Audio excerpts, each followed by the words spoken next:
And behind the driver, a detuned version of that 7-litre V12 that won Le Mans.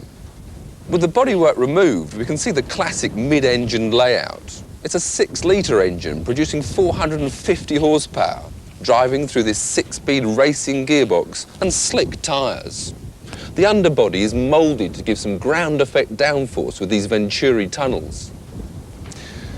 That downforce is increased by this spoiler at the front and this wing mounted on the rear bodywork. But enough of these technicalities. My job's in here. Inside, there is room for a second seat. After all, it is a sports car. But there's very few creature comforts. Even the steering wheel has to be cut off at the bottom to ease access. The instrumentation is a full racing layout, but there is the addition of a speedometer in case the owner wishes to put the car on the road. Now, this car is brand new, so I don't want to use it today. For driving on the circuit, we're going to use the Jaguar Sport test cars. The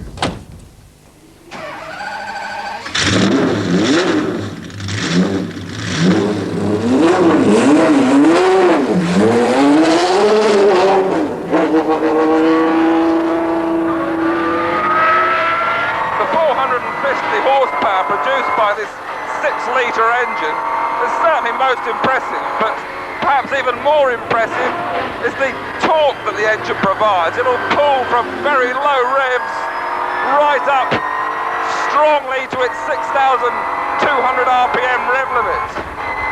But whilst the engine might be all modern tech, the handling certainly isn't. The car keeps a very high ride height, which means that the ground effect tunnels don't work that efficiently. They don't give that much downforce.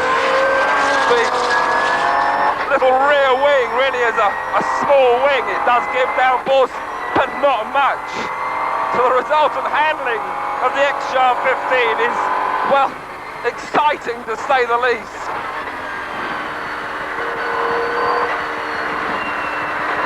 With Silverstone still a little bit damp, there's even less grip available. And that's also reflected in the braking. The big V12 engine right behind me, well, it wants to get in front of me when braking, and that can cause some fun, but there's no more fun than a bit of power oversteer.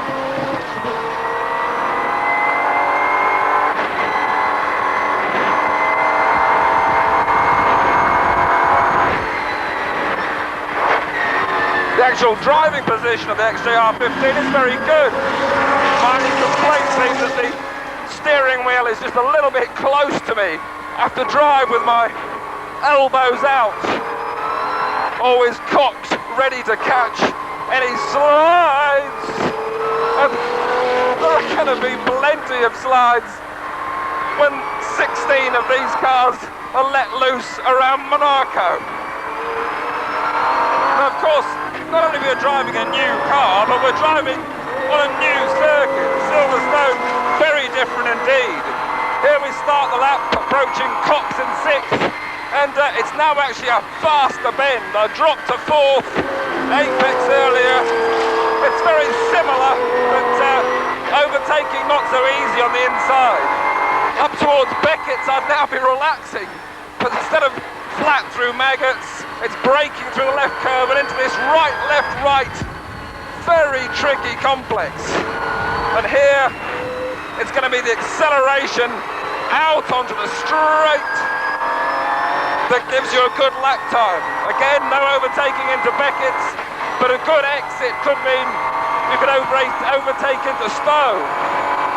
Stowe looks the same on the way in, but if you went in 5th gear instead of 4th, you'd be in trouble, because halfway round, we now have to turn sharp right, and then disappear into this vale, a dip, and then brake very hard for the new club corner complex, which is a left, grab another gear, right, power, power, power, another gear, oversteer, power, whoa, whoa, oversteer.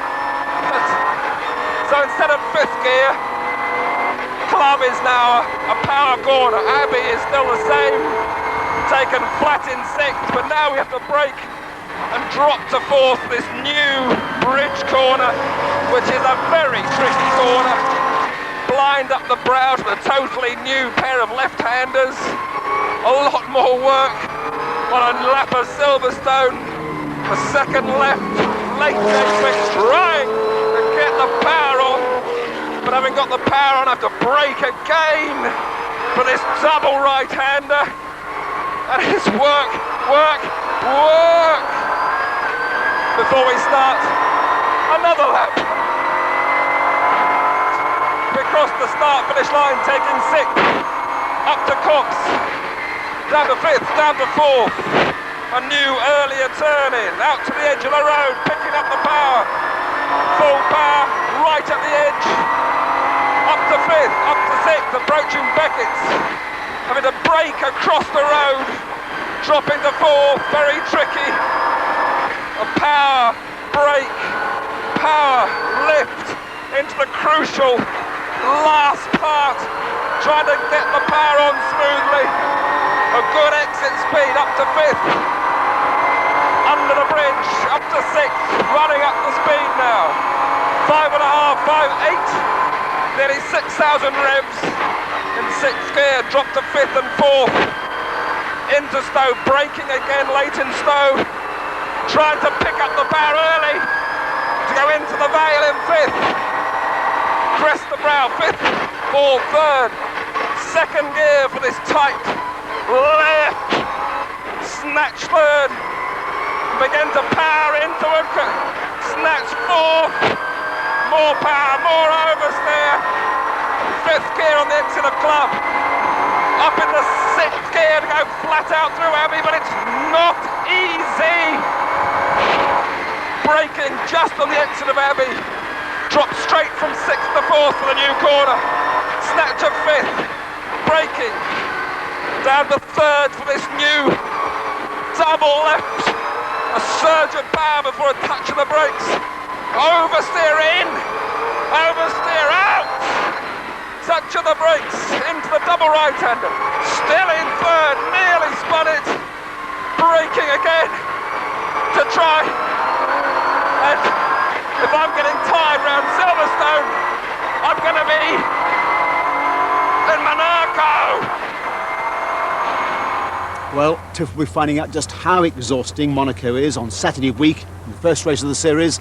After that, it's Silverstone in July for the British Grand Prix meeting. But the first race on the new Silverstone circuit will be the week after Monaco on the 19th of May, when the World Championship sports cars meet there, including another stunning new Jaguar. That's all for this week indeed, all for this series. But the team are already making plans to film the big motoring events of the summer, as well as testing best new models to bring you in September. Until then, drive safely. Goodbye.